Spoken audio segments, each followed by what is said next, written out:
ஒரு வயசான பொண்ணு பேங்க்ல போய் 500 ரூபாய் பணம் எடுக்க போனாங்க. கவுண்டர்ல உட்கார்ந்திருந்த ஆள்கிட்ட வித்ட்ராயல் ஸ்லிப்ப கொடுத்தாங்க.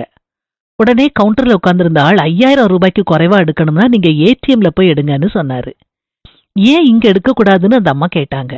அதுக்கு அவர் எரிச்சலோட, ரூல்ஸ் அப்படித்தான் இருக்குது, வேற ஒண்ணும் இல்லாட்டி நீங்க நகருங்க, உங்க பின்னாடி பெரிய கியூ இருக்குதுன்னு சொல்லிட்டு அந்த வித்ட்ராயல் ஸ்லிப்ப அந்த அம்மா கையில கொடுத்தாரு. கொஞ்ச நேரம் அந்த அம்மா அமைதியா இருந்துட்டு அந்த ஆளை பார்த்து, என்கிட்ட பேங்க்ல உள்ள பணத்தை எல்லாம் எடுத்து கொடுங்கன்னு சொன்னாங்க. உடனே அவர் அவங்களோட அக்கவுண்ட் பேலன்ஸ பார்த்தாரு. மலைச்சு போயிட்டாரு. அவங்க அக்கவுண்ட்ல 5 கோடி இருந்துச்சு. அவர் உடனே எழும்பி மரியாதையோட அந்த அம்மா கிட்ட, அம்மா மன்னிச்சுக்கோங்க, உங்களுக்கு கொடுக்கற அளவுக்கு பணம் இப்போ எங்க பேங்க்ல இல்ல, நாளைக்கு ஒரு அப்பாயின்மெண்ட் ஃபிக்ஸ் பண்ணிட்டு உங்களால வர முடியுமான்னு ரொம்ப பவ்யமா கேட்டாரு.